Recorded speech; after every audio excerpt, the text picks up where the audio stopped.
헌정사상 초유의 대통령 권한대행에 대한 탄핵이 기각으로 결정났습니다. 한덕수 총리께서 무려 87일 만에 대통령 권한대행으로 복귀하게 되었습니다. 이번 한덕수 대행 탄핵 기각은 더불어민주당, 더불어 탄핵당의 구정구패 그 이상의 의미가 있습니다. 대통령에 이어 대통령 권한대행마저 연색 탄핵한 것은 정략적 계산에 따라 대한민국의 행정부와 헌정질서를 마비시킨 거대 야당에 의한 내란 기도의 정점이었습니다. 이재명 세력의 입법 권력을 동원한 내란 음모에 헌법의 철퇴가 가해진 것입니다. 당연한 결과입니다. 이재명 대표는 뻔히 기각될 것을 알면서도 오로지 본인의 정략적 목적을 위한 졸속 탄핵으로 87일이나 국정을 마비시킨 데 대해 국민 앞에 석고대죄하십시오. 헌재가 뒤늦게나마 한덕수 대행의 직무 복귀를 선고한 것은 다행스럽지만 의결 종족수를 151석으로 판단한 것은 대단히 유감스럽습니다. 이는 헌재가 대통령 권한대행에 대한 거대 야당의 무제한 탄핵 면허를 부여한 것입니다.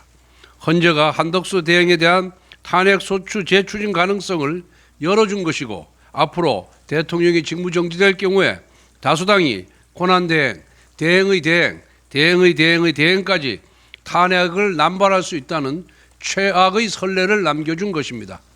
그럼에도 불구하고 2명의 헌법재판관들이 대통령 권한대행의 의결 종족수를 200석으로 판단하여 각하사유라고 결정한 것은 대단히 중요한 의미가 있습니다.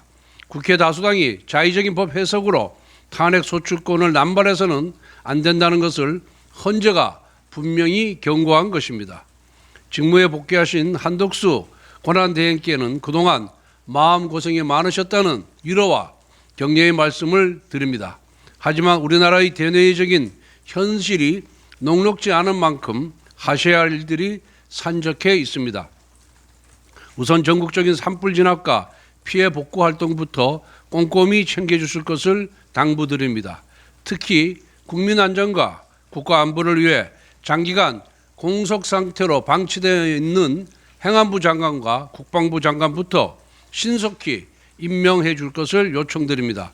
아울러 여러 현실적인 한계에도 불구하고 글로벌 통상 관세 정쟁의 거센 파고에 맞서 대한민국의 경제, 산업 이익을 보호하기 위해 적극 대응해 주실 것을 당부드립니다. 고위 당정을 조속한 시일 내에 열어 경제 안정 대책 등을 논의할 것을 요청합니다.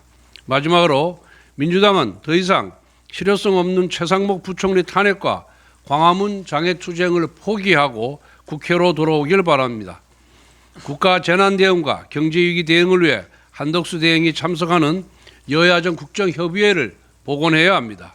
사석에서 만난 야당 의원들이 민주당 지도부의 최상목 대행 탄핵 추진은 무리수라고 고백하고 있습니다.